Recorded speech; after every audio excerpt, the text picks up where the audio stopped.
All right, hopefully I'm live. Uh, how's everybody doing? Streams are back. I streamed a couple weeks ago. My stream died after like 25 minutes. Um, and so I had to like get a new computer, figure some things out. So that happened in the past couple weeks, which is good. Um, and so uh, I'm happy to be back streaming and figured we'd chat for a couple minutes and then revisit the arc ranking that we were going through. So we'll go through kind of quickly some of the arcs that we had already discussed and then kind of finalize that arc. I'm using new software, so it might be a little off for some things. There might be some hiccups in terms of display and stuff that I just feel like I need to work out as I'm streaming throughout the weeks. But yeah, hopefully everyone's doing all right. This past week, I watched Angel's Egg in 4K restoration, which was so good. And so it was like a couple years ago, I saw that movie for the first time. If you aren't aware of what it is, it's a 1986 film by the same director who made Ghost in the Shell, Mamoru Oshii. And it's such a beautiful, amazing movie. And I watched it for the first time a couple years ago and wanted to make a video then and just like got too busy for whatever reason. So then when the 4K came out, I was like, I got to see it. And it was so good that I'm like, I have to make a video. So here we are. That video will probably be out in a couple days. And then I also have a video on Tanaka that I hopefully will come out soon. So be on the lookout for that. Hello, is that Ronan? How's it going? Hopefully I said that right. How are you doing? Thank you for joining the stream. Happy to have you here. We'll start the tier rankings shortly. But yeah, Angel's Egg, so good. Gonna definitely make a video on it. It's just like there's so much to talk about with that anime, and it's so good. And then yeah, the Tanaka video is one that I've like wanted to do for a while. I want to make sure I get it right. So hopefully that will be out probably a week, hopefully after the Angel Eggs video comes out. All right, well we've been going for a couple.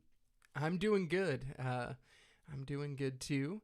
Glad you're doing good. And yeah, I'm excited for the Free trailer drop this week. I feel like this current season of anime is maybe a little bit weaker than other ones, but I'm excited for next season, early 2026. I feel like it's going to be a really good season for anime, and the last season was really good. We watched this summer Hikaru died for the channel, the Patreon and YouTube member watch along, and that show was amazing. Every time we do a watch along, it's like we always watch just amazing shows. So that's good. But I feel like we can jump into, I'll pull up the tier list here. Hopefully my camera's in an okay spot. Still trying to work out the kinks on this software. So let me know if anything's weird throughout the stream, but it should not die 24 minutes in like it did last time. All right. So yeah, again, just like pretty basic tiers. I guess we could rename them if we want to.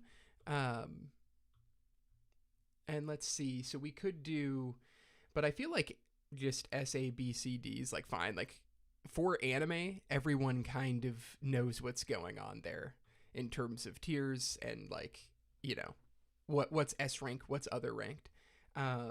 So we'll kind of quickly, so a couple weeks ago, last stream, I think I was maybe into a little bit of Bleach or Chainsaw Man in the tiers, and this is just the same list.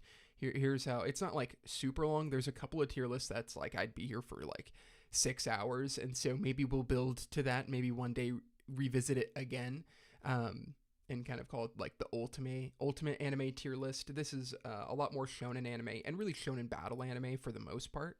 And so yeah, we'll start with Battle of Trost. I feel like is a B tier. Hopefully this will be consistent with the last video, which would be funny. But B tier, good, very good introduction. This seems to be holding through them, right? Like the very beginning prologue of the show. There's a lot of amazing episodes here, but I feel like a lot of the introductory arcs are going to fall into the B category. Like, I don't think they quite elevate the story in the ways that these kind of shows will later on, and they're not kind of S tiers for like the all-timer arcs. And so, there's going to be a lot of those, but definitely like want to try to hold that for something that kind of is just out of this world good. Female Titan arc, I'll put an A. I'm a huge fan of the Female Titan arc. I think it's my third favorite arc in Attack on Titan. I made a video about Attack on Titan Season 1 earlier this year, like a couple months ago, and it's mainly because of how much I love the Female Titan arc. I've talked about this a lot, but I think the Female Titan arc, when I think of Attack on Titan, it's the kind of vibes and emotions that happen during that arc that that I kind of think back to. And so, yeah, for me, the Female Titan arc is just like as good as it gets. Clash of the Titans in season 2, I don't necessarily agree with some of the takes that happened around the time that this arc released, that it was like so much better at exploring character than the other arcs, or than season 1 was. But it does do a lot for Historia. It does have some awesome moments. It introduces like the Beast Titan in such a unique way. It's not an all-timer arc for me, but it is very, very good, and certainly I think a step up from the original Battle for Trost. Royal Government, I think Royal Government's probably between A and B, but I feel like I got to put it in B to try to spread some of this out. But if you guys have any differing opinions, of course, let me know, and I'll defer to y'all sometimes, especially when we get to Black Clover again.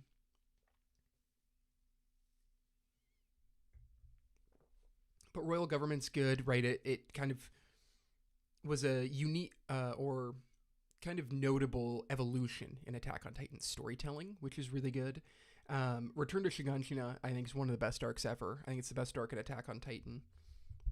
And I think here we're going to focus maybe a little more on, or I guess there is some manga arcs down here. But I think, and that comes into it with Marley, where I think Marley is a lot better in the manga than it is in the anime. But yeah, I think Return to Shiganshina is just like everything about post-time skip Attack on Titan and everything about the first season of Attack on Titan, like mixed together into this like just like really tight and focused bit of storytelling. It's just absolutely incredible. And I think the highest peaks of Attack on Titan for me. Marley, like I said, I think it's a little bit weaker in the anime, but there is still some amazing stuff. I'd put it probably just right behind the Female Titan arc. I think those two are really close. It is kind of just like a very, amazing way to start, after a massive time skip, right? Like Marley's just so brilliant in its storytelling and how it connects Eren and Rhina's story, and Eren showing up, and then, the whole attack on everything, and kind of this flip of the narrative as the characters that we love in Attack on Titan are now in a far more morally gray situation, and it's just like really paying off all of that, even though it's kind of already started to happen in the Royal Government arc and beyond, and even in the Female Titan arc. But really to see them take on this entire new role, I think it was executed really well. I think there's some animation limits in how Marley's handled in the anime, as Mappa definitely ups their ability in later Attack on Titan. And I think the first kind of example of them and them taking over from Wit is a step down in quality for sure. But I think by the time War for Paradis comes around, I think this is the second best arc in Attack on Titan. I think it's amazing, S tier arc. This is including the rumbling, which if it didn't have the rumbling would be like slightly better maybe, but like I don't think the rumbling is nearly as bad as many people did. I didn't think that when it first came out, and I think time in the anime has kind of agreed with that take, which is good. And so yeah, War for Paradis pays off everything in the story.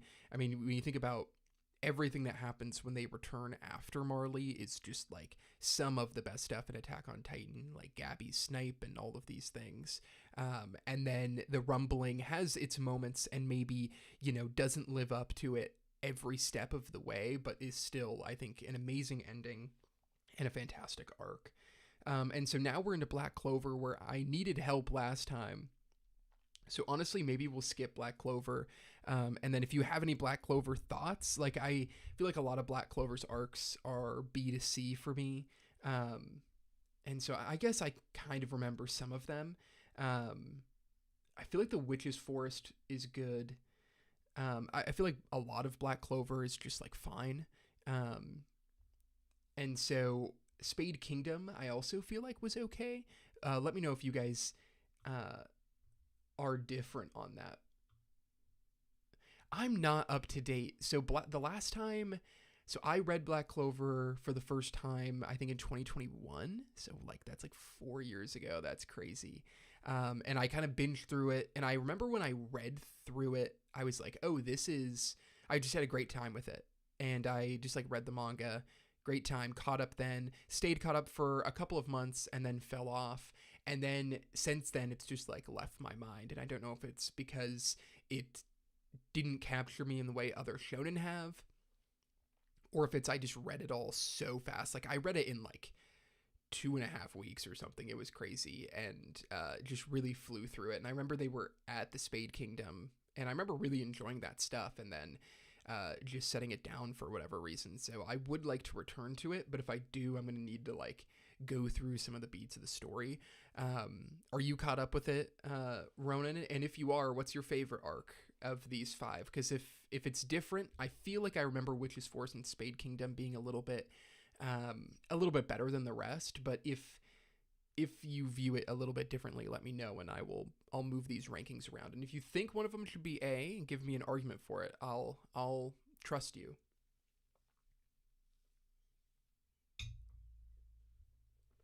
Now to Bleach. Love Bleach. I haven't seen all of Thousand Year Blood War. Seen a little bit of it. Enough that I'm going to put it in the rankings and it just kind of as like an arbitrary spot. But Soul Society, I think, is S tier for me. I love Soul Society, and there is a little bit of nostalgia there. I know a lot of kind of peers on YouTube and mutuals on Twitter or whatever.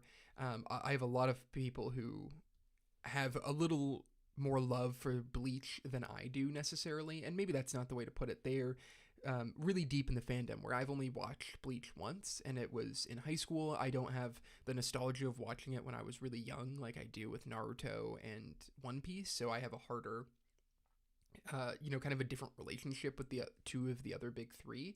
But I really enjoyed Bleach when I did watch it. I've kept up with the anime a little bit since it's come back, and I've started rereading some of it and would be interested to reread it all again, and I think I'll have a greater appreciation for it. And a lot of the people who have that approach definitely think maybe Arrancar or Thousand Year Blood War is the best in the series. I'm caught up. I feel like the recent chapters have been good, but I agree with your rankings. Perfect. Sounds good. Yeah, I feel like I do remember the Witch's Forest. That really sticks out in my mind. And so I definitely would be interested to catch up. Like, I know I'm a decent ways behind, but it's like sometimes binging, having like 100 to 150 chapters or whatever, I'm not sure how many behind I am, can be really fun in shonen, and really fun to just like get back in that world with those characters. And so maybe I'll have another binge session. I think the Arrancar arc is very good. I would put it probably above Marley, below the Female Titan, which is kind of, some of these are going to be hard to compare because the Arrancar arc is so long, and the Female Titan is like way shorter. But I think it's an amazing arc. I think people are a little, have historically, when critics of the series came out, tried to point as this arc is like, oh, this is where it starts to fall off. But there's so much great material in it that, and so much to read into, that I would never view the Arrancar arc that way. And then Fullbringer, which I do think is worse, I'm going to put bottom of B, and this is the arc I'm most interested to revisit because I remember feeling like it wasn't up to the quality, but I was coming into it by the time I had gotten to Fullbringer a little bit with this context that, like, yeah, it's not as good as the rest. And I think that maybe clouded my ability to enjoy it in a way that I would be very curious to revisit. Thousand Year Blood War I've really enjoyed. I'm gonna put it top A. Like, I've seen like a season or a core of it, so I think it's enough to where I kind of know where the story's going. I feel pretty confident in it. I think there's some amazing stuff, but probably not to the level of a Rancor. Would be my guess. And so yeah, that's kind of it for Bleach. I don't know if y'all have differing opinions on it, like if you view it in a far different way than that. Some of these arcs are clumping other ones together. I think Substitute Soul Reaper is actually probably the weakest, whereas I just have such fond memories of Soul Society, and I think there's just like something about, and especially as an anime only, just something about the vibe of that stretch of Bleach's story. But I could definitely see myself reading the manga for the first time, or completing the manga for the first time, and viewing a Rancor as the best arc in Bleach. It would be something that I think is a definite possibility when going into the story, for sure.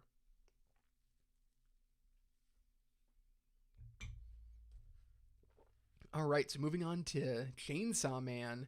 Um, so the Bat Devil arc, I do think, like I always have thought that I think Chainsaw Man Part 1 really kicks off with Bomb Girl, and I think every anime only who saw the movie a couple weeks ago probably felt that. And so I think the Bat Devil is actually a bit weaker. I'll put it kind of below the elf reincarnation.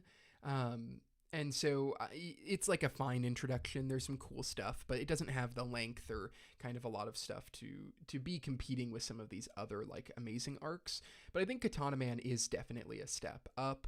And I'm going to put it up in kind of B tier. I think it's very good. But after that, we get into just like absolute heat for Chainsaw Man. Like, these next 4 arcs are so good. The bomb, I'm gonna put, I'll put it right behind a Rancor, kind of giving a Rancor a little bit of the benefit of the doubt because of length. But like, that movie is just so good, and it just like elevates the source material in an awesome way. And so I think it's incredible. I think the International Assassin arc is top of A. It's fantastic.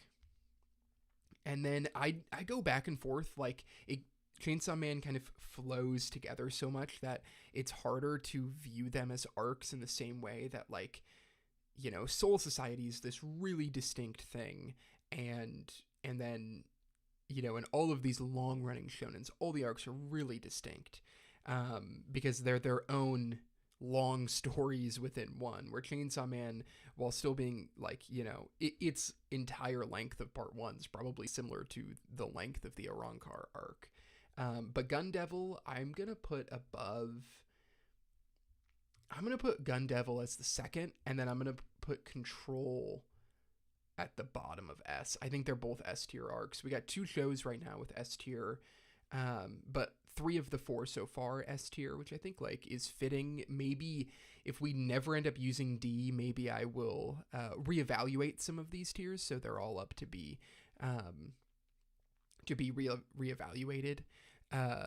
Rewa Jules, God, the Chainsaw Man movie was amazing. Totally agree. Like, that movie is so fantastic.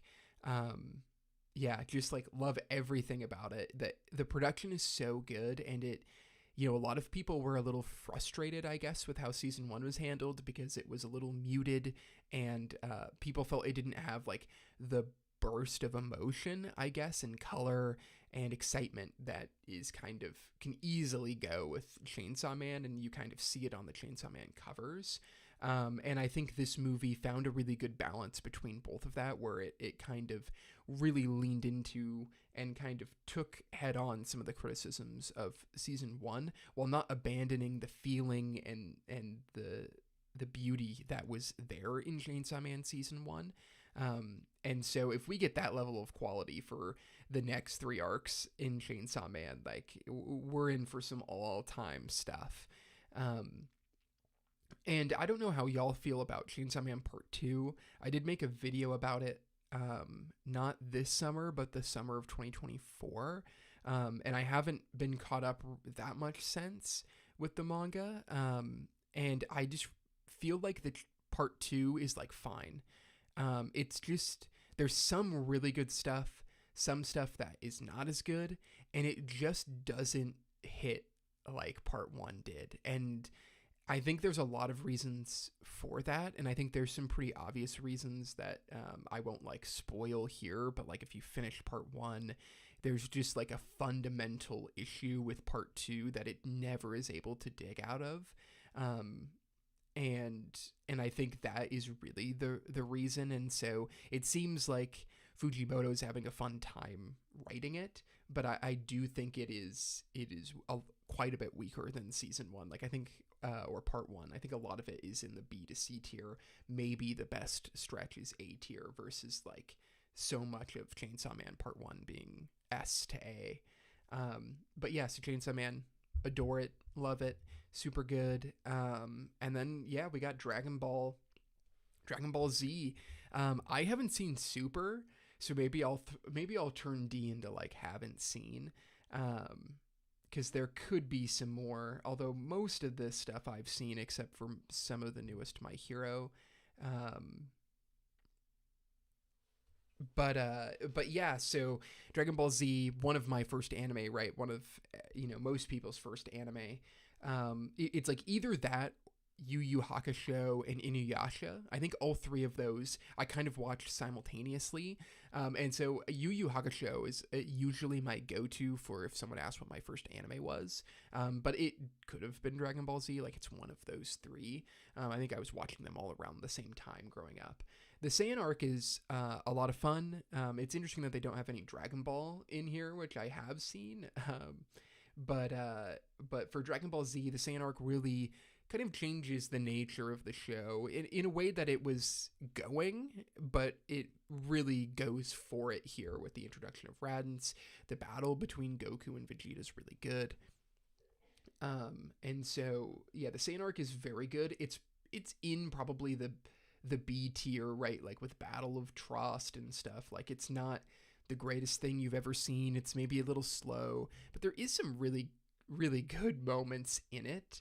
I'm going to put it above.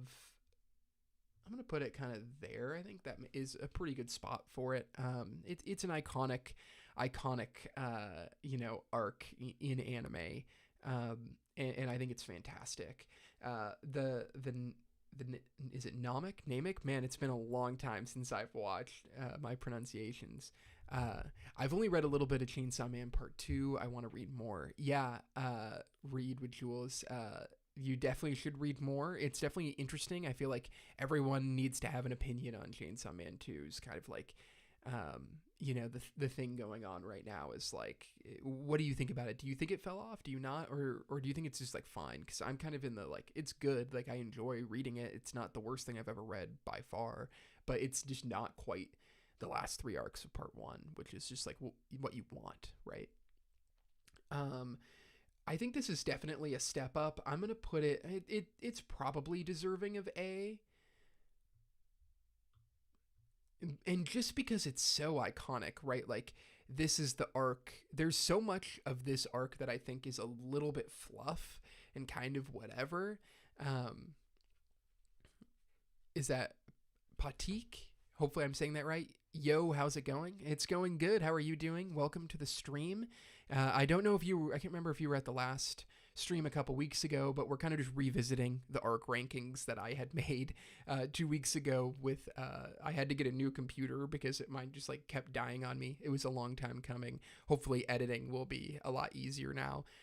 But that does mean I'm using a little bit of a different software. So if there's any issues with the stream or kind of how it's set up, that'll be a work in progress, I'm sure, for the next couple weeks. But the goal is to try to stream weekly. But yeah, so we're talking Dragon Ball Z right now. Hope you're doing well. And yeah, let me know your thoughts on some of the rankings. For sure. But this arc, like, I think the traveling to it is just like, okay. I'm doing good. Are we doing the Namek arc or Namek? My pronunciations are wild. Yeah, that's what we're on. I feel like it's an A arc. I don't think it's quite S. It does have the iconic transformation, and the fight with Frieza is amazing. I think it does have some stuff that can get trimmed a little bit. While I've read the manga, I still just go to the anime that I watched kind of growing up. Like, that's just always where my mind goes to. I think this arc is good. And I think it still holds up in a lot of ways. Like, I don't think it's put it in D tier because it has slow pacing. Like, that's just like not what I totally agree with. Ronin, I just feel some of the pacing from Dragon Ball Z has ruined it a bit for me while rewatching. And that is fair enough. Like, I think the pacing holds it back from being an S tier arc, but it probably is not bad enough to put it at like a D, is kind of my feeling on it. And I do kind of feel like it's kind of in this ballpark.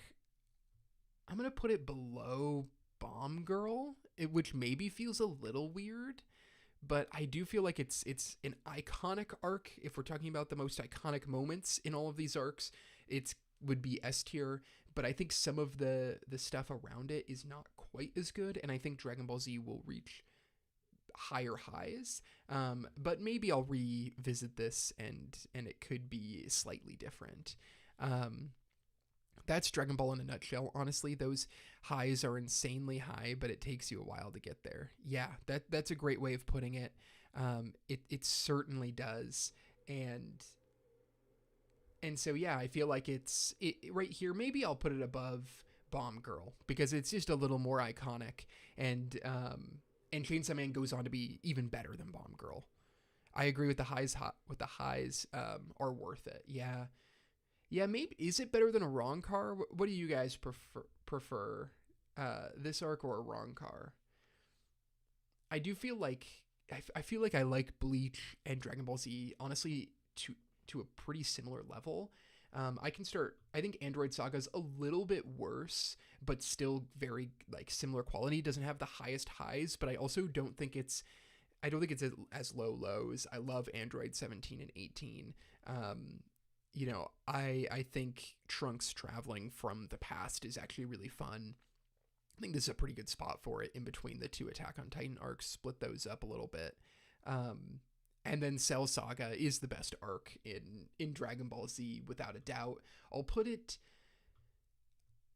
I probably actually would put it above Soul Society, and then I'll keep Arrancar higher, I think. And so, because I view those series, like, honestly, very similarly, at least right now.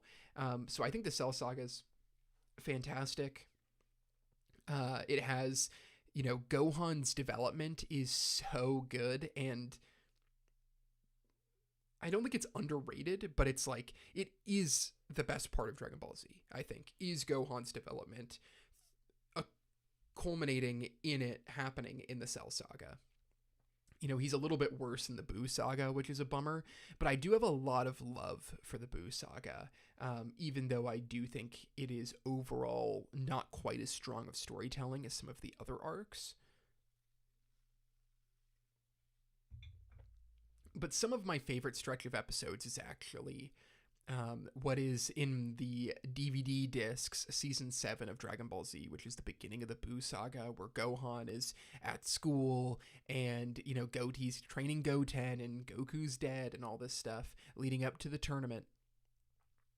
I really wish Gohan took over after the Cell Saga, honestly.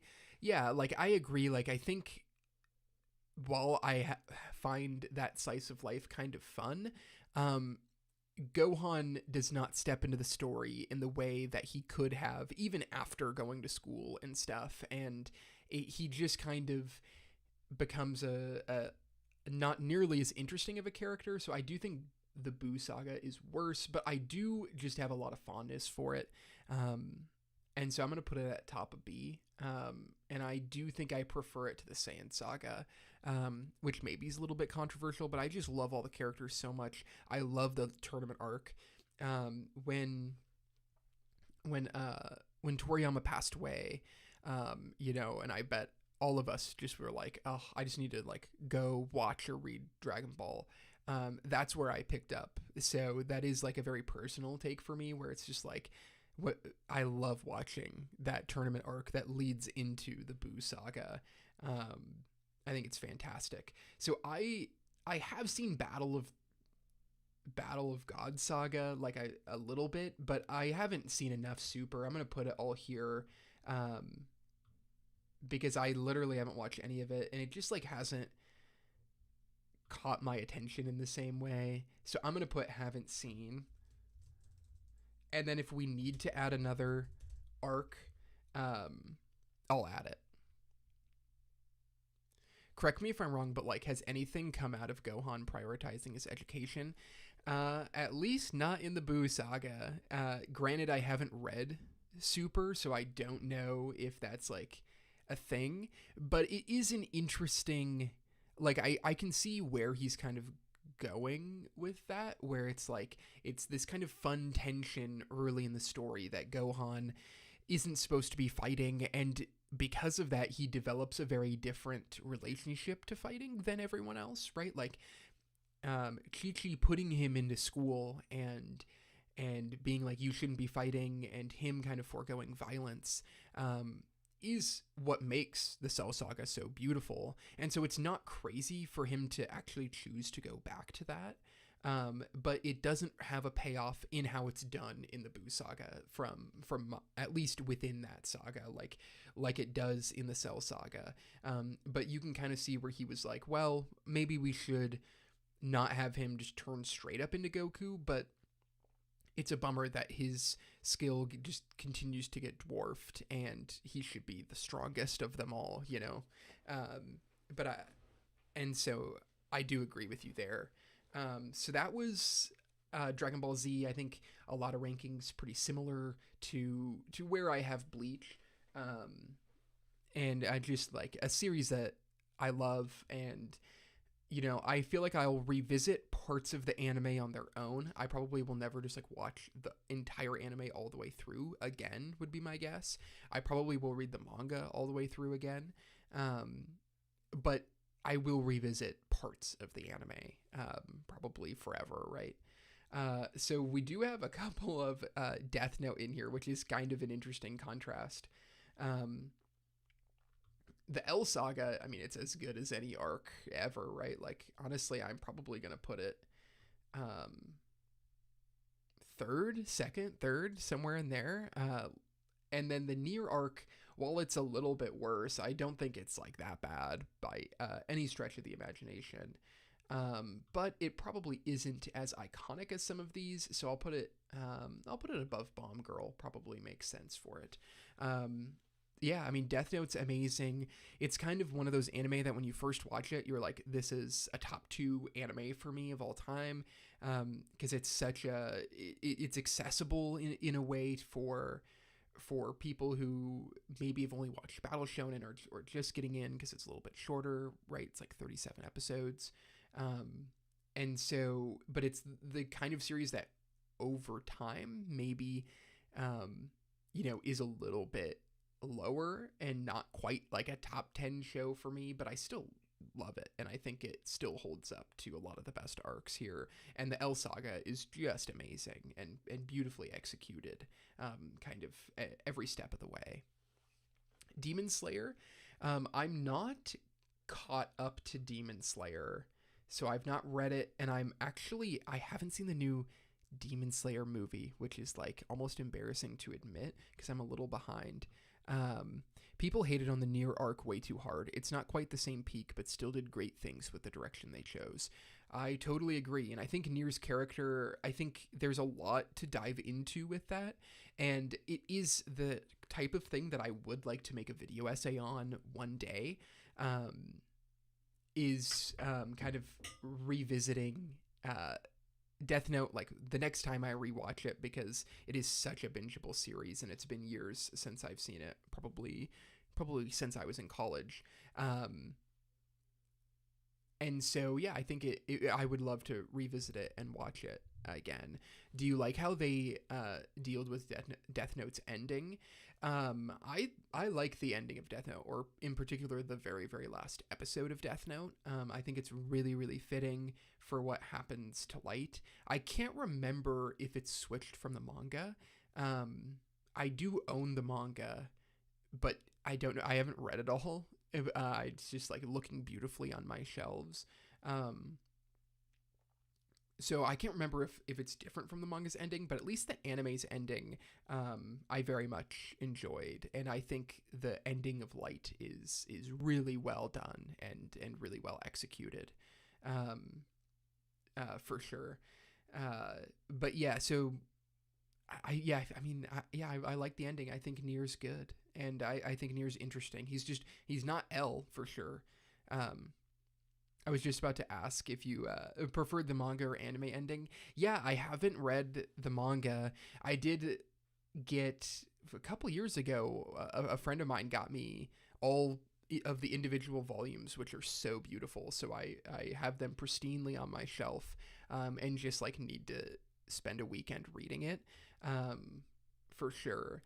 And but let me know, do you prefer the manga or anime's ending? Because I feel like I remember hearing that they were different, which made me even more interested to read it. And actually, I feel like a lot of people think Nier's done a little bit better in the manga, if I'm correct. Like from watching videos in the past, just kind of generally talking about them, but I could be wrong there.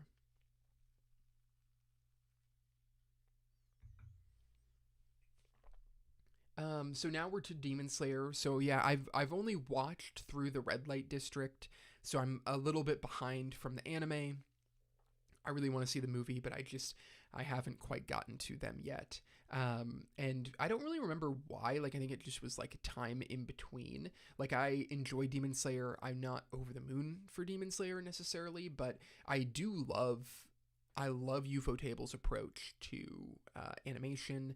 I love the feeling of watching, their shows. Like Fate Zero's an all-time show for me. So I think Demon Slayer is very good, and I actually think I think it starts out incredibly strong. So I think like compared to like Battle of Tross, like these starts are pretty interesting. And while Attack on Titan has probably a better like first episode, and Attack on Titan's highs are higher, I think Demon Slayer's a little bit better. Probably not quite Saiyan Saga, but kind of in there with some of these first arcs. This is really fantastic stuff here. I'd probably put it, but still like all of Demon Slayer, I don't know if it quite reaches like the highest highs. Like I don't think there's an S tier arc in Demon Slayer probably, but I do really enjoy this. I really enjoyed Mugen Train, which I'm gonna put top of B, for the sake of not putting too many in A. And then the Red Light District was a little worse to me, and that's probably why I wasn't super keen on just jumping straight into the next arc. So I'm going to put it below Royal Government, actually. So yeah, a lot of A to B. I do prefer Demon Slayer to Black Clover, but I don't put it on the same level as like a Chainsaw Man, in terms of like new gen shows. Um, I'd say I prefer the manga ending, instead of, is it Mikumi helping Light run away and him dying by himself. He begs Ryuk to kill everyone, and he writes his name, and Light dies in front of everybody. Really shows how much of a coward he was in the end, and that's how I look at least. Agreed. Yeah, that makes sense, and I totally you're making me really want to read it now, and it would be so fun to revisit it. Like, I feel like a great way. No, no, it's totally fine because I feel like I have had it slightly spoiled by watching a video. Um, but I'm really curious like how it's done and stuff. Like spoilers don't freak me out that much, honestly. Um, but yeah, so I think I might. This make me really want to read it. Like maybe the best way to experience could be reading it with like the soundtrack in the background because the soundtrack is so good. Um, so now we're to some straight heat with Full Metal Alchemist. One of my favorite shows of all time, if not my favorite show of all time. Um, I adore Full Metal Alchemist, and it's just like uh, yeah, I definitely will, and I'll let you all know. Like as I'm streaming more, like I really enjoy streaming. I really enjoy talking to everyone, and I always am like, oh yeah, I'm gonna be streaming a lot, and then something gets in the way, or like my computer dies on me all the time. But now I think I'm set up to stream more, and I want to maybe add to that, like, oh, this is what I'm reading weekly, or maybe even read some stuff on stream, or kind of see like how I could do that. I know some people do that, but it's also a major worry copyright wise. So I want to get in touch with some other creators who read manga on stream and see how that would be. But yeah, so if I do, I'd love to put like updates of like, oh, this is what I'm reading right now and all of these things. But yeah, Fullmetal Alchemist, one of my, favorite stories ever for sure. Um, it's funny because like some of the names, like the father arc, lurking homunculus arc, like that's not like how I remember the names. But the beginning of Full Metal is amazing. Um, and certainly like there is not an arc in Full Metal Alchemist that's below A for me. Looking forward to it. Always enjoyed your Haikyuu videos. So glad to watch more streams.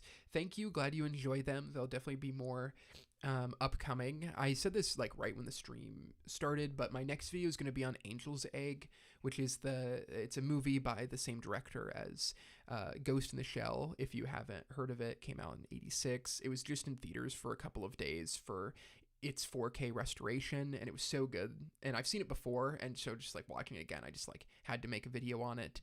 The video might dive into spoilers a little bit, but kind of something that you can watch, hopefully, without seeing it and convincing you to watch it if you haven't.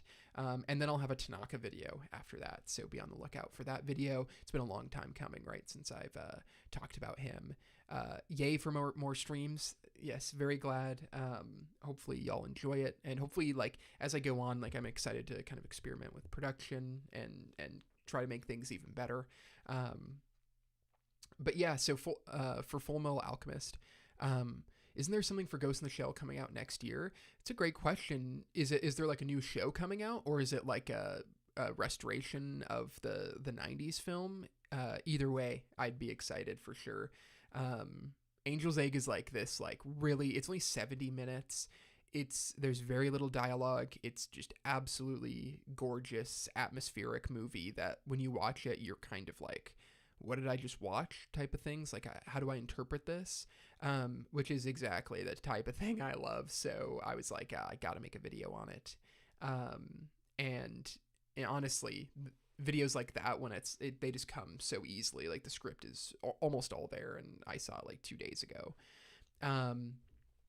Forbidden Alchemy is, I honestly, this is probably a pretty good spot for it. Maybe some of the arcs that are really going are slightly better.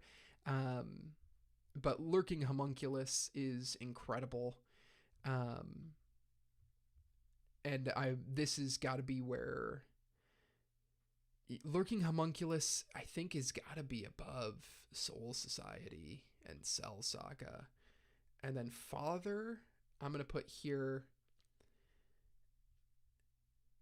The Briggs arc is probably, the Briggs arc is interesting.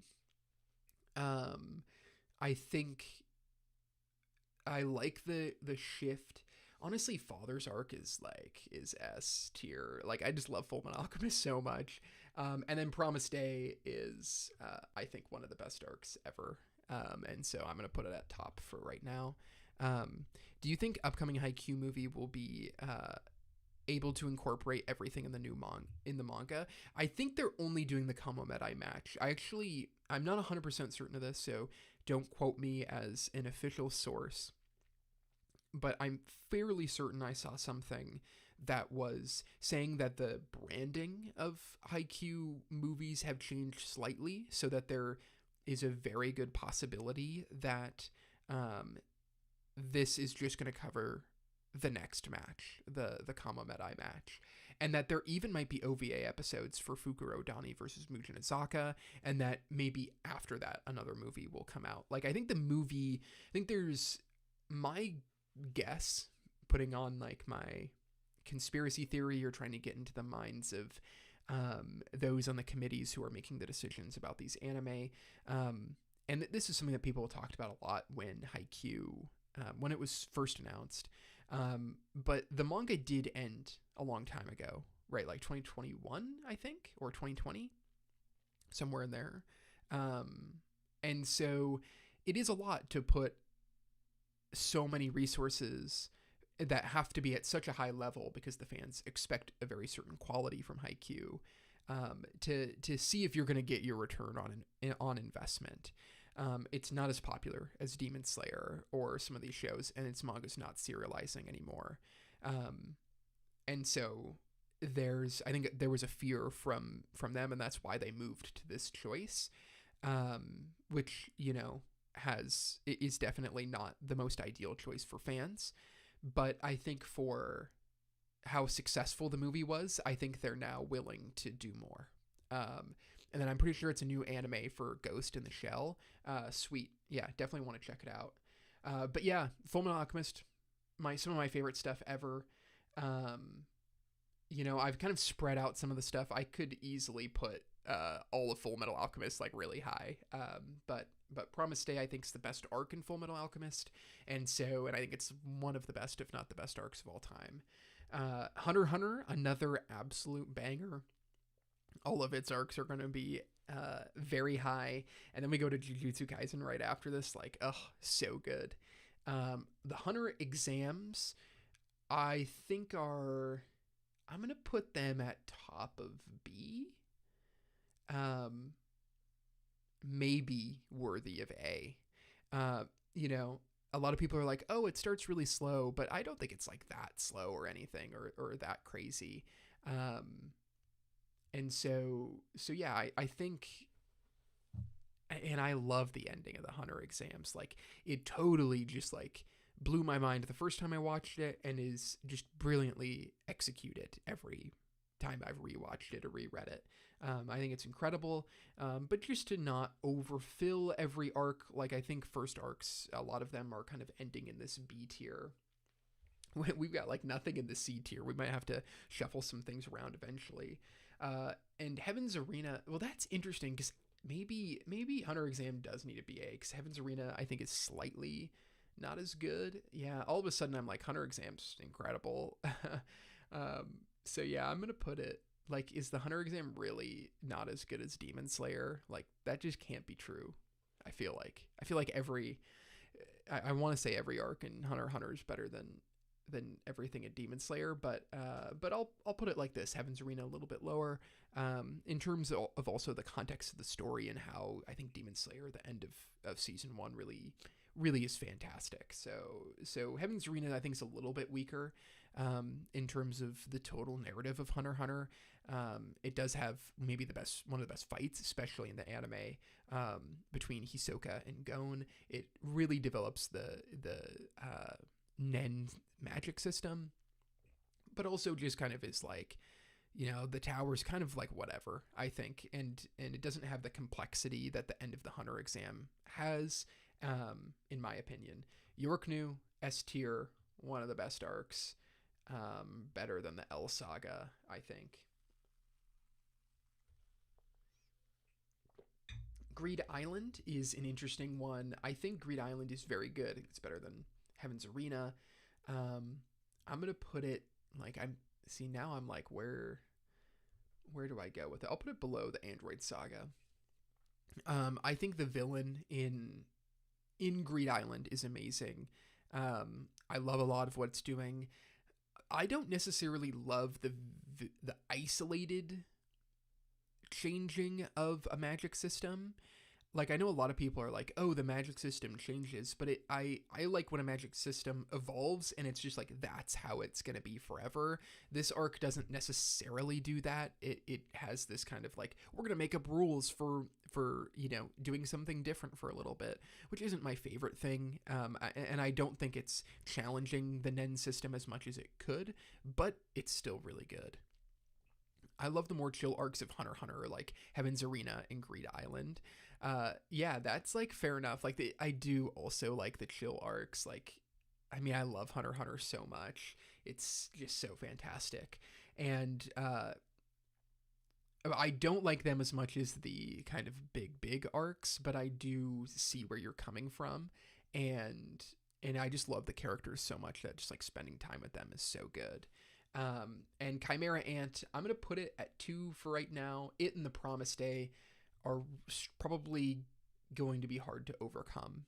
I think the Chimera Ant is just like one of the best things ever. The Chimera Ant arc is like, I don't find it slow. I love all the characters. I love Shoot and Knuckle. I love Morel, especially. All of the characters are amazing. The Royal Guards are amazing. There's so much depth to what's going on from moment to moment. It's such an interesting take on how battle slows down, all of these things that I just find so fascinating.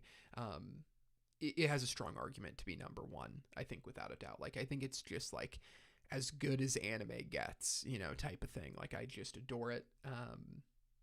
The ending of that arc is spectacular.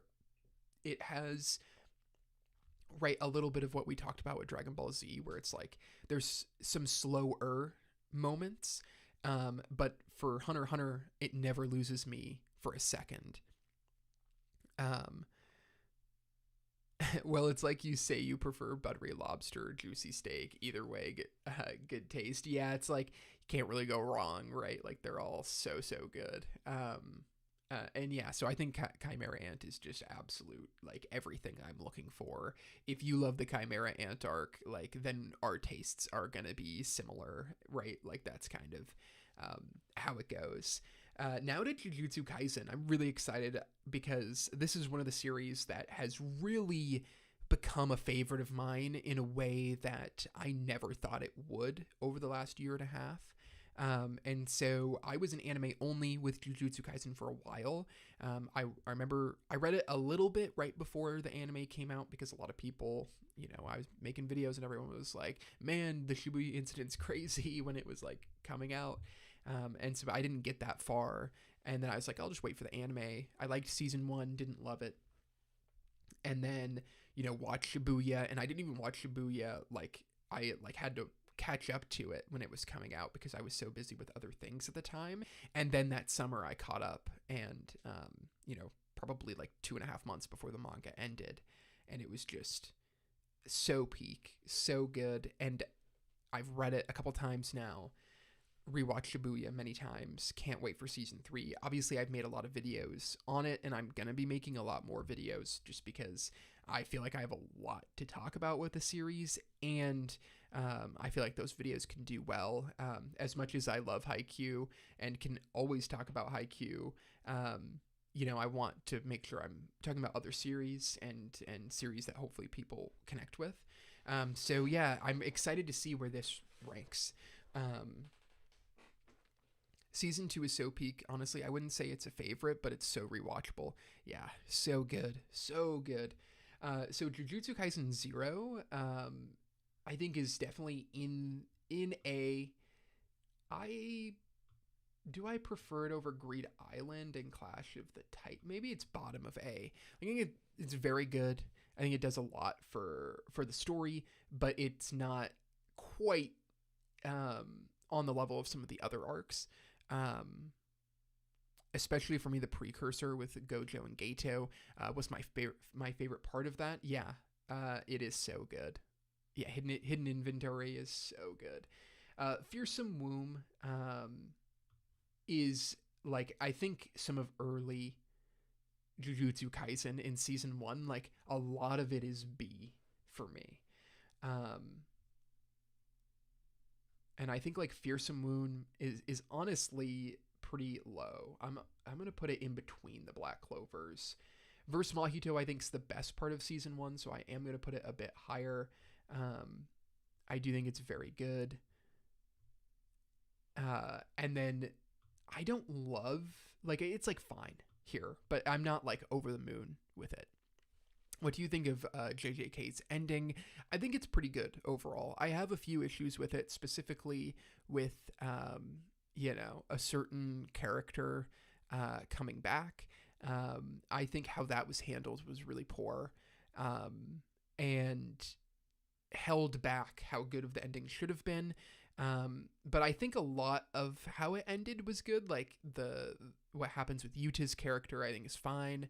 I think Sukuna's like the best part of the ending. Kind of, especially in that last chapter.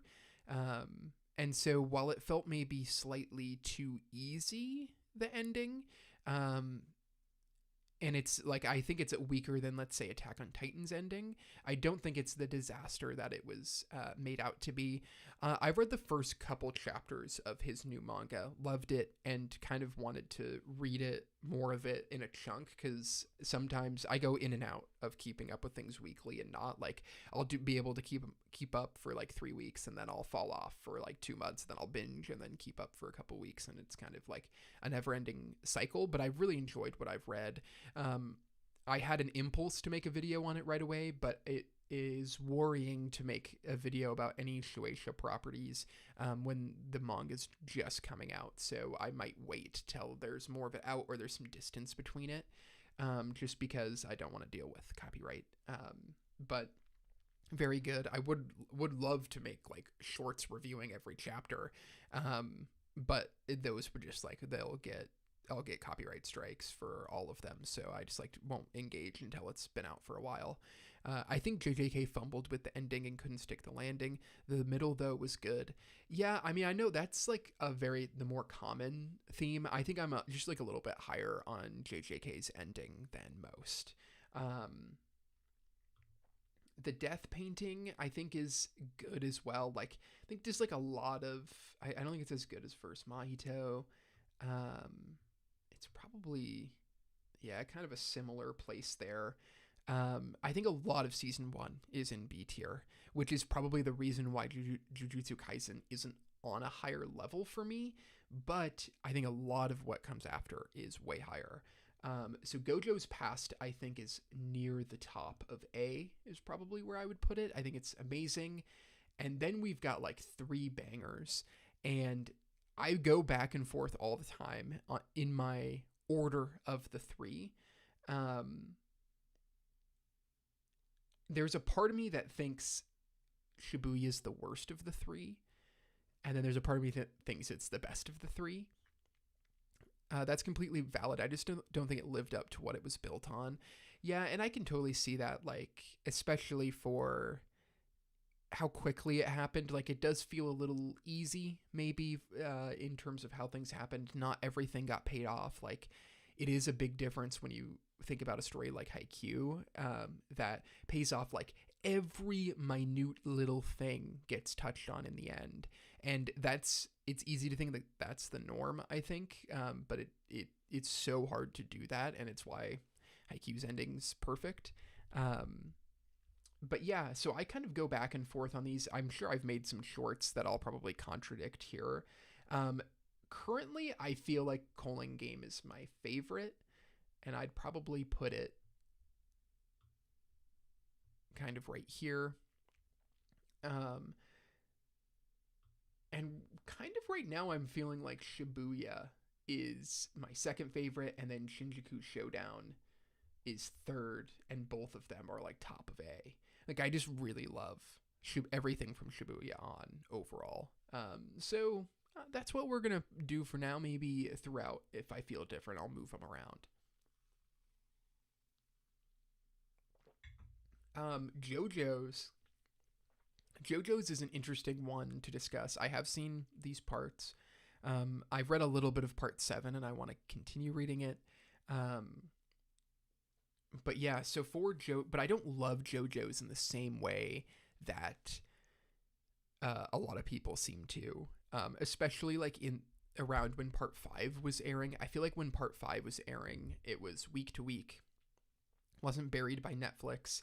I think it's probably the highest quality anime production. I think it's better than season 6 was.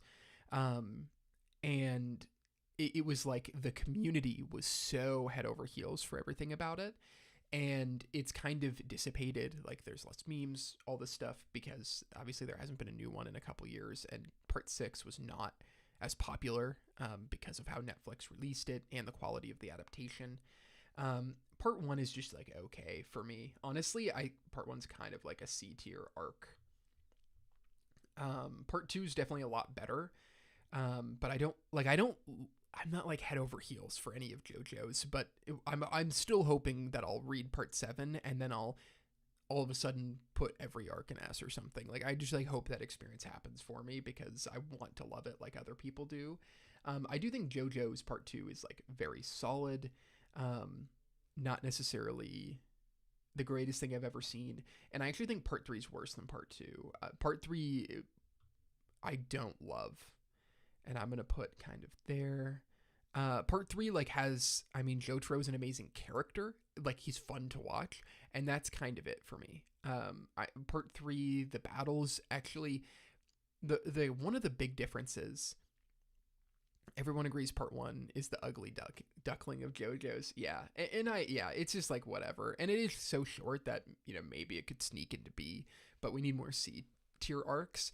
The issue with me for part 3 is I don't get the feeling like the battles in JoJo's do not unfold, I think, overall, and especially in part 3 for me, as interestingly as I feel like a lot of arguments are made for it. Like I don't think the tension or the tactical nature are there as much. Also, I realize you guys can't like see down below because we've put so many up there. But yeah, so JoJo's in C tier. But yeah, I just like don't think the fights are as nuanced as like a lot of people I think connect with them. And while there's some good ones, especially I think in parts 4, 5, and 6, which for me are just like head and shoulders better than the others. So that's where JoJo is just like fine. Like I enjoy it, but I'm not obsessed with it.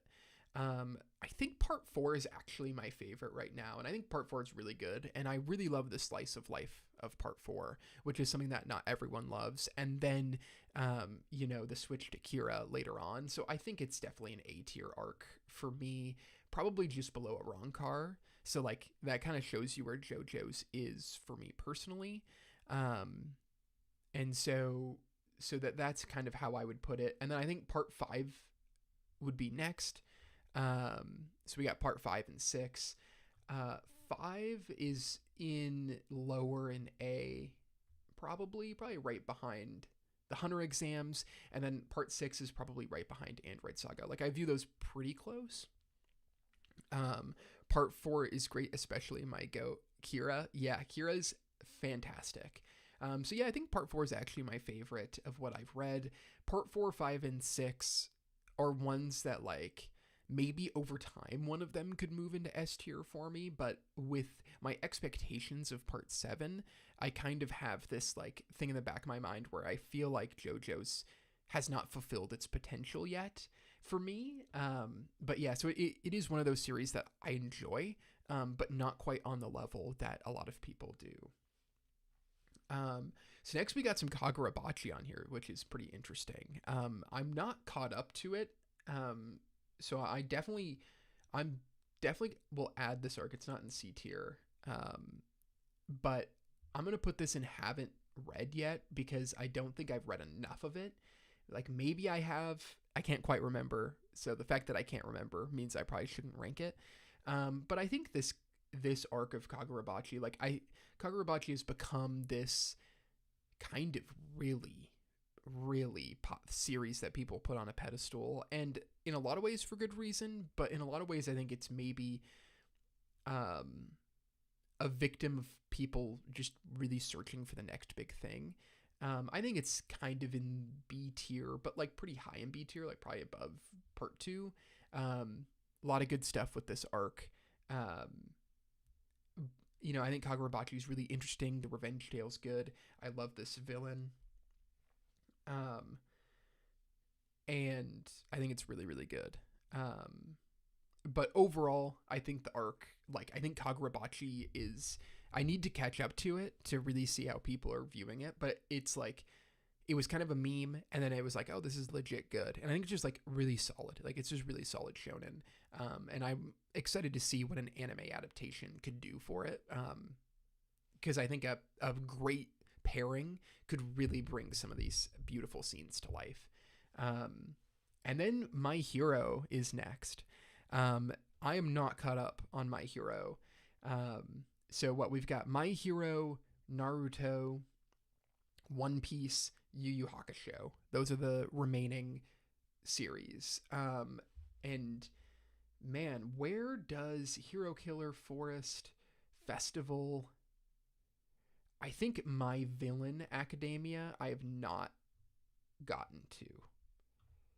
So I'm through the Festival is definitely where I'm at. And I've seen through the Villain Hideout arc 3 or 4 times. And then the Festival really did not hit for me. And I've tried to get back into it a couple of times and I haven't. And one day I will. I do want to finish it. It would be fun, but it just has not hit for me the same yet. So I haven't seen those arcs of My Hero, but we'll throw these ones in.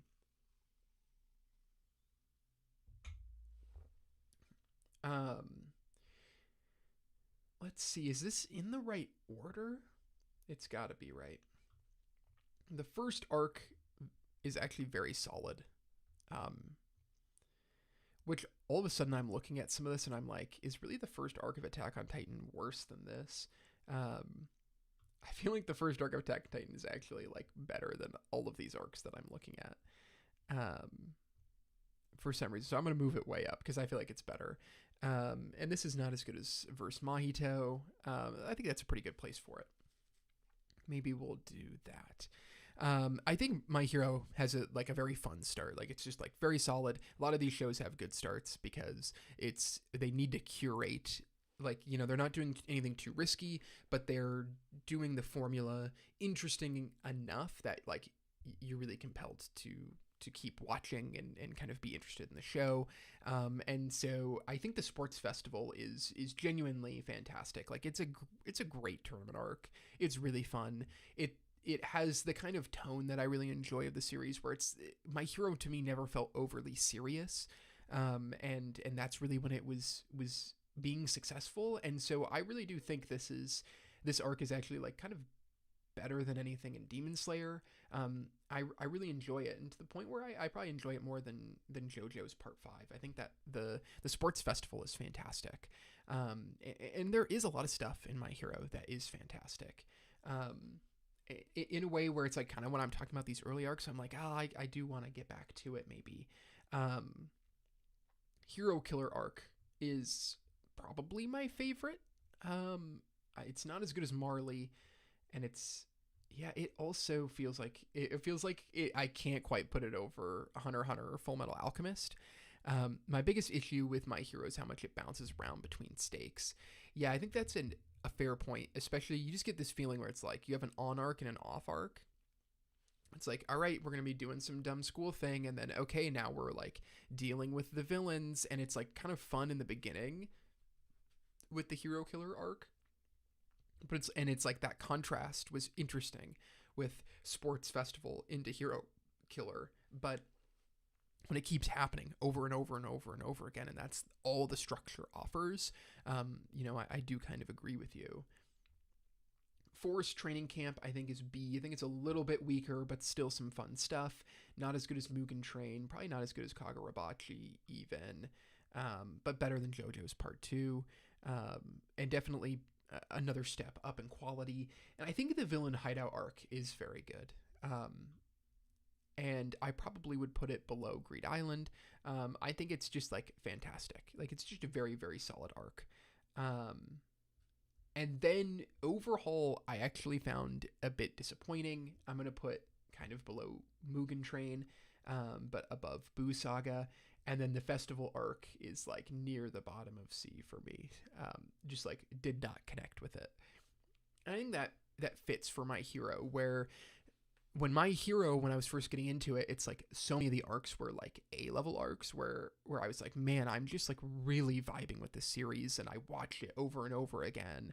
And then I didn't love Overhaul as much as I felt like I should have, and then I didn't mess around with the US or the UA school festival, and all of that just like killed my momentum for the series, and it's just been so hard to get it back, and we're talking years and years since I've seen it. Like they'll be fighting some of these top tier villains, then worry about a Christmas party then the next episode. Yeah, I totally agree. Like some of it just like does not work in the way that I want it to. It's like you go on. I almost wonder if it abandoned the school too early, because once you abandon the school, you cannot go back, is kind of how I feel, for the most part. And maybe you can get away with it once, but when you continually go away from the school, it is hard to go back and to get that feeling. And there's a lot of YA fiction and fantasy that deals with a school, and I think all of the best ones let you be in the school and then move on. But the issue with this series is it's marketed as My Hero Academia. Like the whole story can only exist when they're in school. It will not go beyond. It will not become something more in this main series until you make My Hero Academia Shippuden, right? Like, and so I feel like they struggled with that, and maybe too early introducing some of this stuff, where it's awesome when it's introduced, but then it kind of runs you into a wall, and eventually you're going to break out of the school setting and be into a war type scenario, and that will be interesting, but it's hard to switch back and forth. Yeah, the school is exactly my problem. You can't have them fighting the most dangerous villains in the show and just be like, oh yeah, Deku needs to learn to use his legs. Yeah, it is. Yeah, like these are like threats that no heroes can deal with, and then all of a sudden some of these students are. So yeah, I totally agree. I think that's an issue, but one that I probably can look over to finish one day, but I just have to find the time to do it. So that's it for My Hero. Now we're down to the last 3 series. Naruto is a big one. Long time growing up, Naruto was my favorite anime. It's really hard to rank Naruto. Way harder than Dragon Ball Z. Way harder than One Piece for sure, because so much of One Piece I'd only seen up to Skypiea as a kid. I think Land of Waves, very good. I mean, it's a great arc. And also, first kind of major arc, raises the stakes in a really cool way.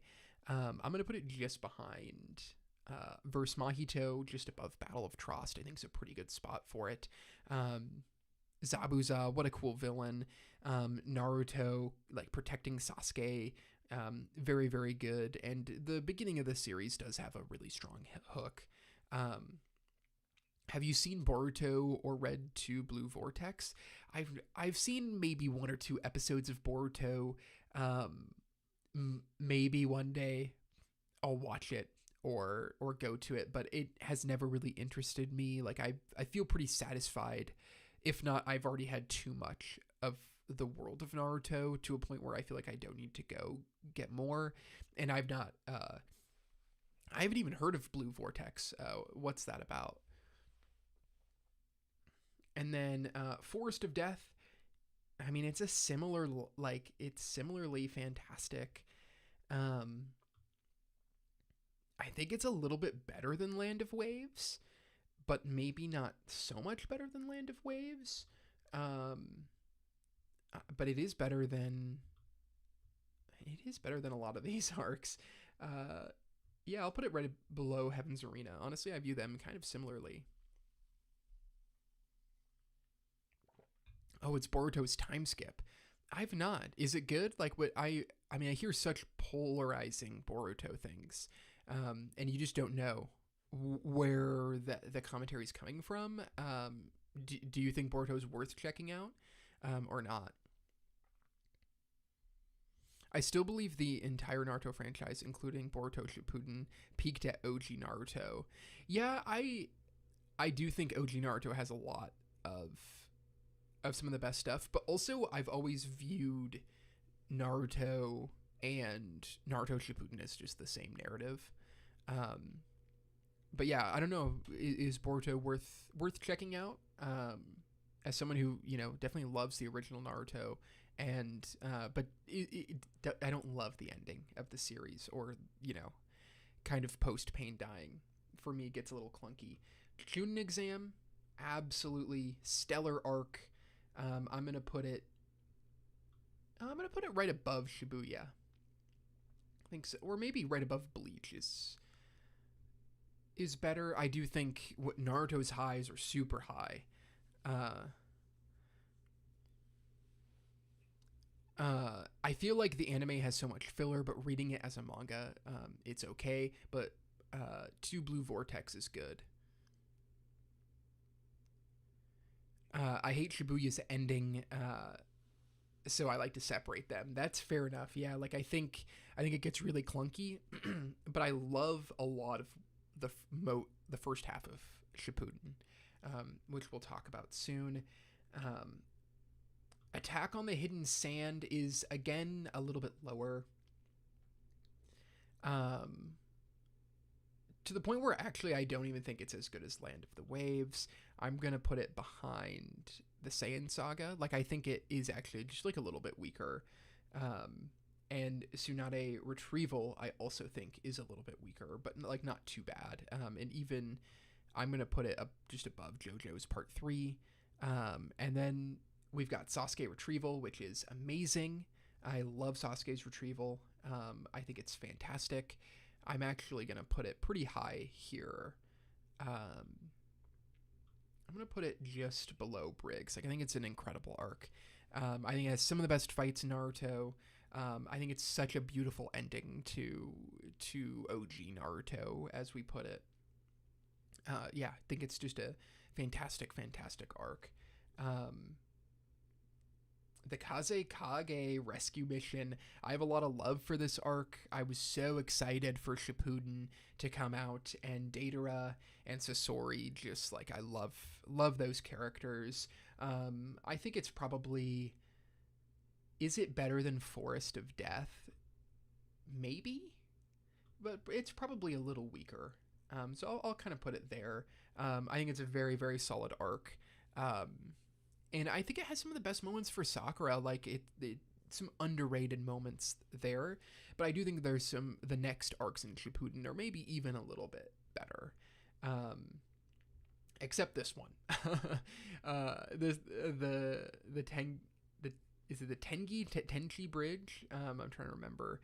Sai is just like kind of a whatever character. Like he's so on the nose and blunt for like what he's trying to do. It's just like he's kind of whatever. It's probably not as good as Land of the Waves. There's some really cool stuff. Him seeing, like, yeah, there's some okay stuff in it, but it's not as good. Honestly, it's probably right around there. Definitely one of the weaker arcs in early Shippuden. But talk about an amazing, amazing arc. I love this arc to death. I think it's on the level of Sasuke Retrieval. It is a phenomenal, phenomenal arc. In my opinion, I think it's one of the most underrated arcs. I actually think it might be better than Sasuke Retrieval. I'm going to put it in between Jujutsu Kaisen's best arcs. Like, I love Asuma and I love Shikamaru, and I think Hidan and is such an interesting character. I love exploring the Akatsuki more, and this is really a great kind of elevation of storytelling, I think, from Kishimoto. And then we're just like, the next three arcs are also just straight heat, before we get into kind of whatever, in my opinion. Um, I'm very much aligned with a lot of like how a lot of people feel about Naruto, where it falls off, in a way of just like the storytelling gets really clunky and the characters get less interesting.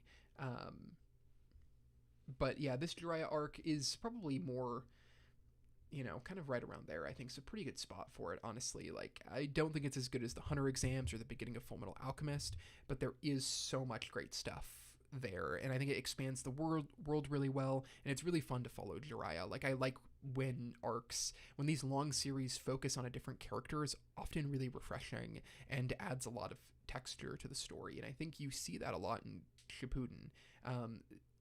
Other characters are really allowed to shine.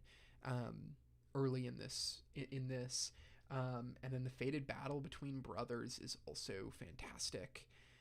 Just so much of everything leading up, these two arcs, are just fantastic, and I think this is probably right above Nier for me. Obviously, Sasuke versus Itachi is just like an iconic moment in anime. And yeah, like I was saying, so much of Naruto during these times I have such fond memories of, because it does expand the world building in a really, really fun way. You really get to expand the cast, and then you also get amazing payoffs and just this feeling that something massive is going to happen. And it really scales the story up in a way where it's just like, this is what we've been waiting for. I can't wait to see it. That's what I liked about Sasuke Retrieval, when everybody got their time to shine. I agree, and a lot of those characters do get pushed to the side outside of like Shikamaru,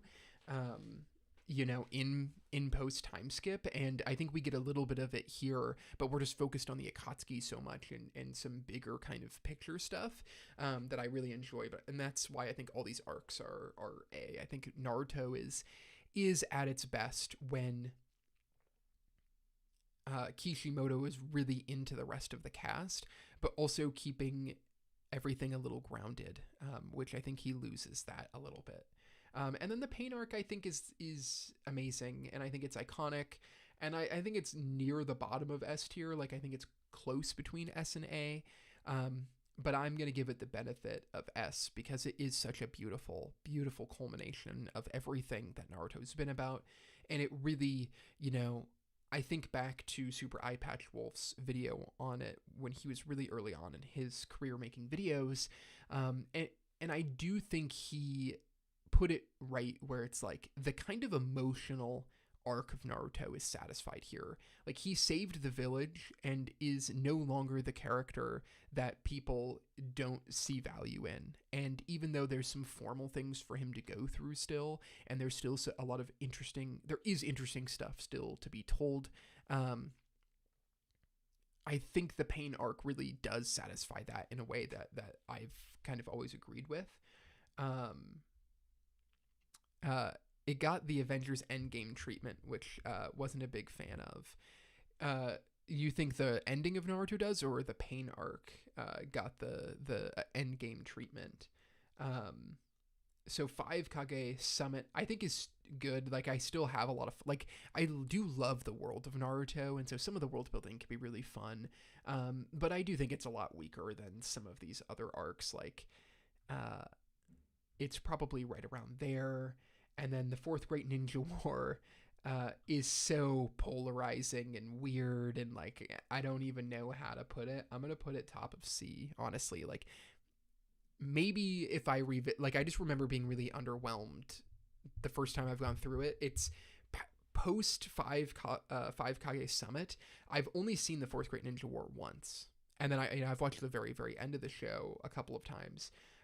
But the rest of Naruto, it's like dozens and dozens and dozens of times. And so, yeah, the Fourth Great Ninja War, just like, I think it's weak. I think it's weak. And then I think the very ending is like fine.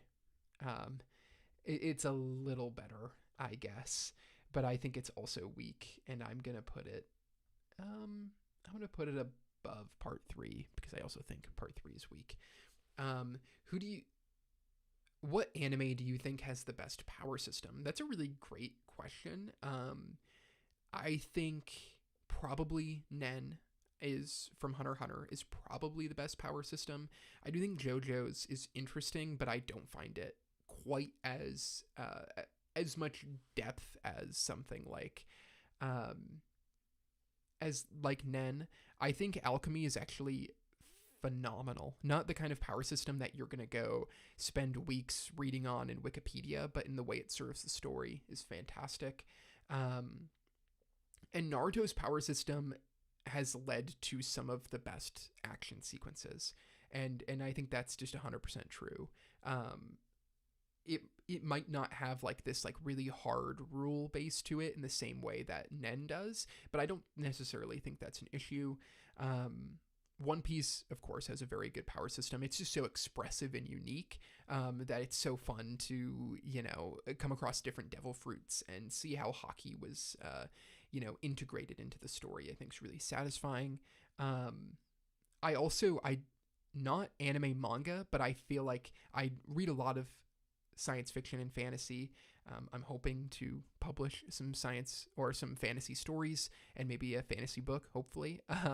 So I read a lot of fantasy, and power systems there I think are worth mentioning just for this discussion. So, of course, Brandon Sanderson's magic systems are incredible. If you haven't read him, you definitely should. Thinking of other really interesting, like I think that his example of like anime like magic systems, like he really does it, and I think he does it best in the Stormlight Archive, although he does it well in Mistborn too. So I have to bring that up for sure. So we're moving into One Piece. Absolutely massive arc. Like I've done whole streams where I just rank One Piece, which is crazy. Who do you think the greatest mangaka is? The greatest mangaka? That's a fantastic question. I think there's a lot of great ones. So I love Furadate. I love Inoue, who did Vagabond and like Slam Dunk. Urasawa, I haven't read all of his works, but I love Pluto, and I really want to read 21st Century Boys and Monster. Oda's up there. I'm blanking on some names. Oh my gosh, what's the name of Fullmetal Alchemist author? She's so brilliant, and I can't believe I'm blanking on her name right now. I would definitely put her up there. And there's a handful of others that I think are brilliant. Mura, of course. And so, yeah, and I do plan on I've been working on this list a lot. I'm going to be streaming my top 50 anime manga, where maybe we'll go over 10 series at a time, and I'll talk about kind of what I love about the series, why you should watch the series, what it's about, all of these things. And so yeah, hopefully you guys will check that out. And I wanted to stream a little bit more to get maybe a few more people in, and kind of used to me streaming again before I do it, and make sure the list is good. So be on the lookout for that. Ending when everyone came together for a big war and everything gets all scrambled. Yeah, I do agree. I think, and I actually think Endgame is not nearly as good as... I don't think Endgame is nearly as good as Infinity War was, but I think that's because I hate what they did with Thanos in that movie. I think it ruins it. And I just cannot believe people think it's better than Infinity War. But that's a talk for another day. Favorite mangaka is Fujimoto. Fujimoto is a great pick. And Madoka Box. I feel like I've never seen that. I'll have to look into it. Yeah. Hiro Mishima is also good for his output and a great choice. I mean, there's so many great mangaka, and it's hard not to just go to like my favorite series, but to look at it more in like breadth of work and things like that. It's definitely an interesting discussion. So all right, we're into One Piece, and One Piece I'll maybe go a little bit quicker on a handful of the arcs, kind of like we did with some of Naruto, because I do have a whole stream ranking One Piece, but I'm excited to see like where these all fall. It's also a little more broken up into like honestly more sagas. It's kind of interesting how they have it here, because I'm gonna assume Arlong Park also is just kind of like East Blue Saga, which is like very good. If I'm including some of East Blue alongside Arlong Park, it would lower it a little bit because you'd have Syrup Village, which is just like kind of okay, and you just have like a lot of these smaller arcs that are good but not incredible. I do think it's same from the same author as Monogatari. That's awesome. I'll have to definitely check that out. Which I haven't seen all of Monogatari. Because there's a lot of it to watch, but it is a very good show. So I'll put it on my list, and that's also what I'm excited about going through my top 50 of like. I've seen a lot of anime, of course. I haven't seen 500 shows like some other people. So there's always new things that I want to be doing. And it's like, for making videos, it's like I reread Haikyuu all the time. I reread Jujutsu Kaisen because I need to go over this video again and again and again. And so sometimes it's like I feel like I'm reading and watching a lot, but then my series number of series seen isn't growing because I'm just like revisiting things I've seen a ton of times. I'm not caught up on One Piece currently. Like I'm not far off. I've finished all of Egghead, and then I've a little bit into the next arc, and then I stopped because I was like I want to binge it all. And I've just heard everything's gas, so I definitely wanna catch up. And honestly, might during the holiday season is often when I'll catch up to One Piece. Alabasta, or I guess it's really Arabasta. I think that's like a thing that us Western fans have discovered. Is very good. I'm gonna put it. Is it quite? Like, do I just put all of One Piece's arcs in A and S? Like, I don't really know. It's a daily battle of a new show versus Haikyuu, and Haikyuu usually wins. I mean, I agree with you. Like, I've read Haikyuu dozens of times. Dozens might be a little aggressive, but like a dozen times. And certain arcs so many times, and watched it so many times. And so it's like, yeah, I'm going through some of these series that I love a lot to make videos for it, and that can hurt my output more, which is why it'd be fun to read something on stream. Would be really cool, I think. I'm gonna put it kind of here, and then we'll move to Skypiea. I think I like it a little more. Skypiea, there's always this great story about Skypiea where it's where I stopped watching as a kid, and then I stopped watching when I rewatched it in high school, and then for some reason, like, I just kept stopping there, like in the beginning of that arc. And then the first time I read it all the way through, I was like, I actually really, really like Skypiea, and like it a lot more than I realized, thought I would. And it's kind of one of my favorite arcs. Water 7 and its lobby, like, those also feel very similar. I think Water 7 is better than Skypiea. It's better than Greed Island. I'm moving wrong ones now.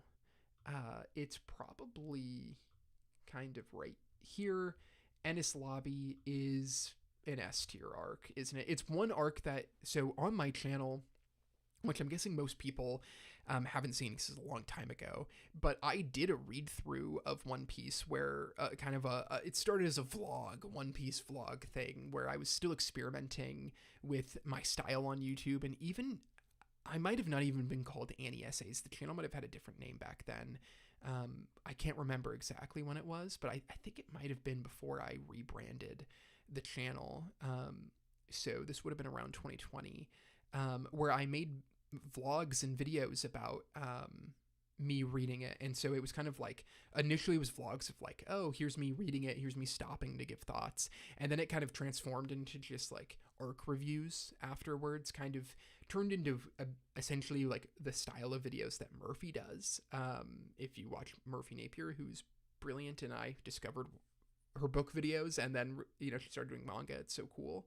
And those videos never took off because it was well before my channel ever took off. But but yeah, so that is a funny thing to go back, and it's like funny how for like a year, like I made so much One Piece content, and then it's like I don't make as much anymore. I believe I only got to Thriller Bark, just got through it, and was like, yeah, I think I'm good. That's funny. I think Thriller Bark's pretty good. I love Gecko Moria, but also after Thriller Bark, there's some gold in that next arc. Thriller Bark is a little weaker, I think, than Ennis Lobby. But yeah, when I first watched One Piece, anyways, Thriller Bark or Ennis Lobby didn't quite hit for me, but in the years since, it has gone up for me. Thriller Bark's probably a little lower on this. I'll kind of break up the My Hero ones. I think Thriller Bark's a lot of fun, and my love of Gecko Moria as a character kind of pushes it to a higher degree than it would be. Sabaody Archipelago, if it was longer, it would be higher, but I think it's like as good as anything. I'll put it just above Gojo's Past. Those are kind of similar. They kind of serve a similar function in the story for me in terms of the length of arc compared to the rest of the arcs in the show. Adore Sabaody Archipelago. Yeah, and I would recommend reading it. Like, I've watched large portions of it, but reading it is just the best way to experience it, I think, like, without a doubt. Amazon Lily is definitely like a B arc. It's kind of filler, for sure, and they don't have every arc on here for One Piece. It's kind of interesting that they even have Amazon Lily. Honestly, in comparison to some of these, Amazon Lily is probably a C tier arc, even though I think it's very, very good.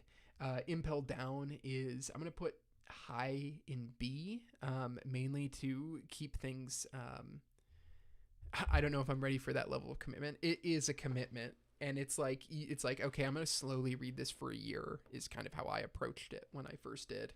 Thankfully, you're quite a bit further, and I think you can just like start, read the last couple chapters of Thriller Bark to give you a kind of, okay, this is kind of the flow of things from maybe some of the episodes I've seen, and then you just like go on from there. So you're only like, less than halfway through the story, but it's still pretty good. Probably like in the 400 chapter range, out of well over 1,000 now. Marineford, one of the greatest arcs of all time, certainly S tier, right there with Return to Shiganshina and Chimera Ant arc. It is so incredible. It's just like one of the best things ever. I do think it's the best arc in One Piece, and I think it's right up there. And so then Fishman Island, I think's another B arc. It's probably worse than Impel Down. It's worse than Arlong Park as well. It's like a fine arc, but nothing crazy. But we're getting into some other bangers. Dressrosa, I'm going to put at the top of A. I think it's a little better than Shinjuku Showdown. I don't think it's quite S tier, but it is very, very close. And it is just fantastic. And then Whole Cake Island, for me, is one of the very best arcs in One Piece. It is so, so good. I'm going to put it just behind York New. I think I love everything about it. I think it's a little bit better paced than some of the arcs, some of the other arcs like Dressrosa, and it just like elevates it because of that. So I think Whole Cake is fantastic. I think most people know, if you've watched a lot of my stuff, that I think it is one of the better arcs, and I may be a little higher on it than other people. Wano, I think's lower on A tier, probably like honestly like right there. There's some amazing stuff. Wano has some of the highest highs in all of One Piece, and I caught up kind of during Wano, and when I caught up, it was like during the big backstory in the middle of the arc, which is like one of the best backstories. Brilliant moment. But the third act of Wano is a little okay kind of thing. Like it doesn't quite nail everything in the way that you would hope it would. And then Egghead is really solid. It's like not as fresh as some of the other arcs, but I'm going to put it kind of in B tier. It has some amazing things. I mean, the One Piece backstories are just so good. It's definitely better than Overhaul, that's for sure. So Egghead at B, I feel pretty good about that, honestly. Maybe Arlong's a little lower because I feel like they're equating other arcs into it, and so that's pretty interesting in terms of like, yeah, it's interesting how I would have broken it up more, and so that lowers Arlong a little bit. And now we're to Yu Yu Hakusho, which is what I would consider to be my first anime. Togashi is just so brilliant, and I think this is just like a great. I love all of these arcs. I think Yu Yu Hakusho is fantastic. I think Spirit Detective is the weakest of the four, for sure. It is right alongside, right, like a lot of these. I'm gonna put it right behind Battle of Trost. But I think it's very good. Going down, we've got Dark Tournament next, which I think they're all so close. Like, I think I'm going to put all three of them in A. Dark Tournament might be the best tournament arc in anime and manga, so I'm going to put it kind of high up in A. And I think the best of Yu Yu Hakusho is Chapter Black. And I'm going to put it right above Shinjuku, below Dressrosa. And then I think Three Kings is very good, probably just better than Part 6. And that's all for this arc ranking. So we can kind of revisit some of it. So yeah, I think like looking at this, I feel pretty good about The Promised Day. Fullmetal Alchemist just like so good. I adore The Promised Day. And I think it's just one of the best. It and Chimera Ant are very, very close for 1 and 2. Marineford, Return to Shiganshina, Gun Devil are also probably really close in those three. And it's really cool that Chainsaw Man has a couple of arcs that I really do consider as good as anything I've ever read. York New, Whole Cake Island, El Saga, War for Parody also are probably that next tier. And then the rest of them are all pretty close, starting, with Culling Games. It's really cool to get some Naruto in there as well, and some One Piece and Bleach. Like, having all the big three is really good. A is a huge, huge tier. But there's so many great shows. It's actually interesting that A is, kind of just as long as the B tier. Let me scroll down so you guys can kind of see what's going on in A. I can barely fit it on the screen. But yeah, some of these are like shorter arcs, and all just like very good stuff. Maybe I would make a tier that like combines a little bit of the bottom of A and a little bit of the top of B.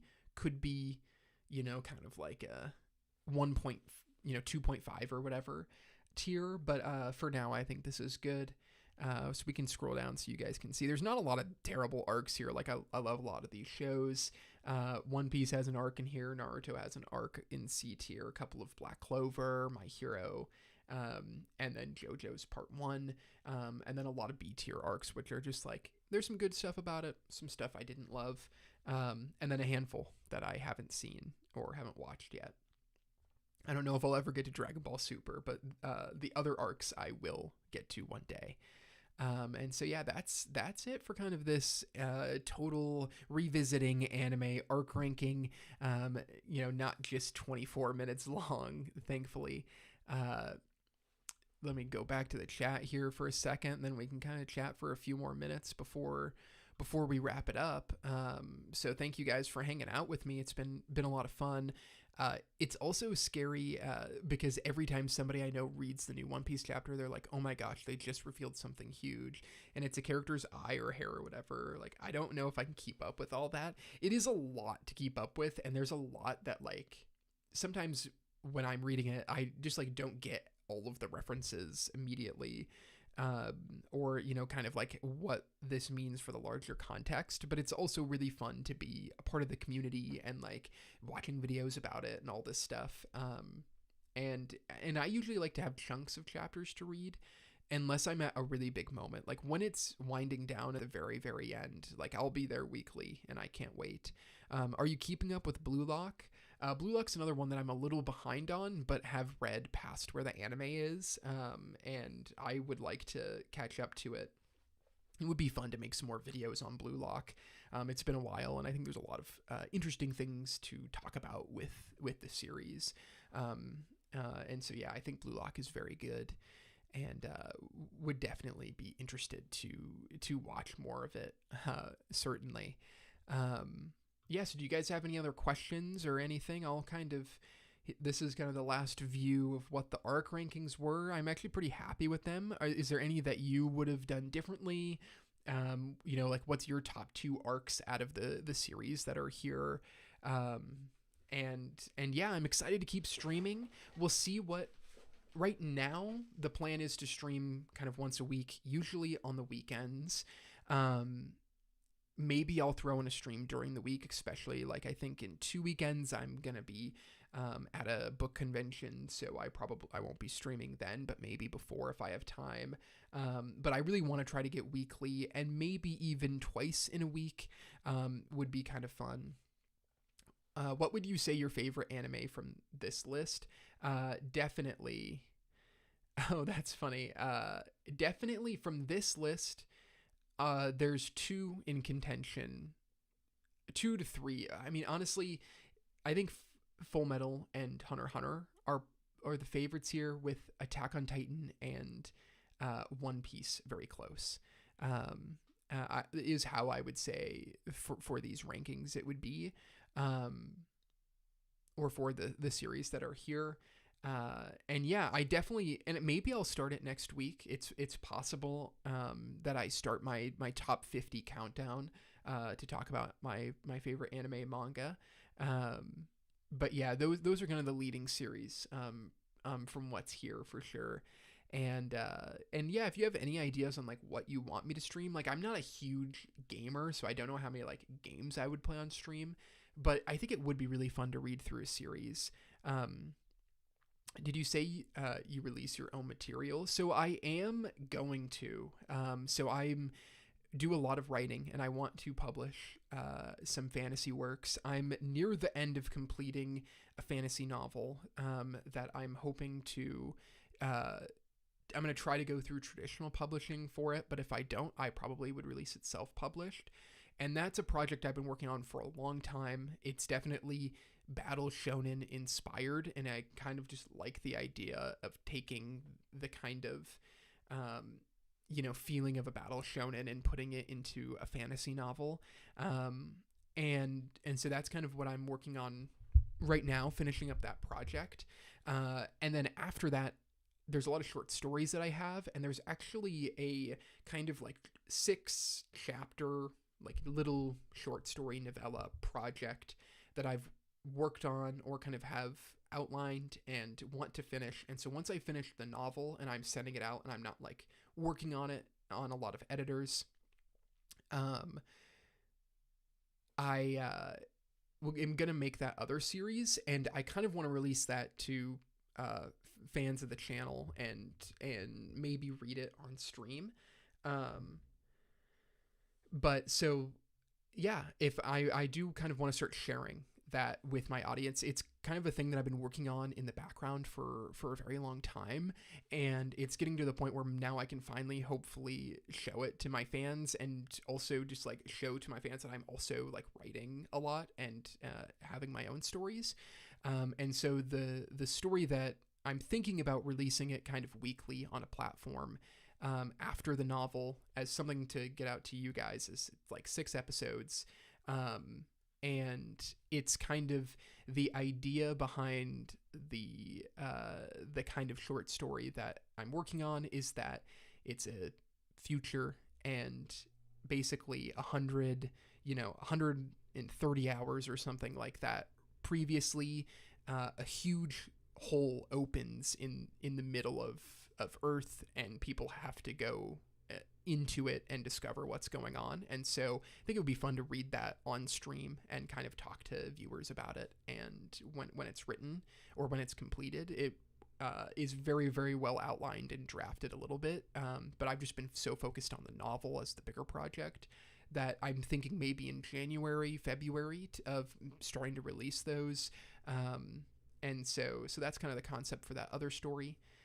So yeah, there should be writing soon, and I'm just like kind of want to bring it up more as I'm working on it. Maybe give you guys updates on streams as they become more frequent.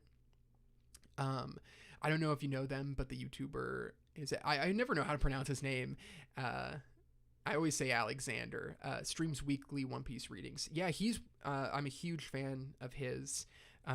He's kind of one of the OG video essayists that really kind of approaches stories in a way that I do as well. And I know we also have very similar tastes in a lot of series. I love following him, and he makes a lot of great stuff. And that is where I got the inspiration or the idea that maybe I would read some manga on stream, because that would be fun to do maybe during the week, and then an extra fun one on the weekend. So yeah, I definitely want to look into it. I'm more just worried about copyright, and I know he reads them on stream and can kind of have some copyright issues. And so maybe I'll come up with, a system that we could read some stuff and then, read a short manga and see how it goes first. Would be like just a novel, to take, manga inspiration. Yeah, it's, it would be, the novel's super, super manga inspired. Grand Line Reviews, yeah, he makes great videos too for One Piece. Definitely when I'm reading One Piece and binging it, I'm like consuming everything he makes.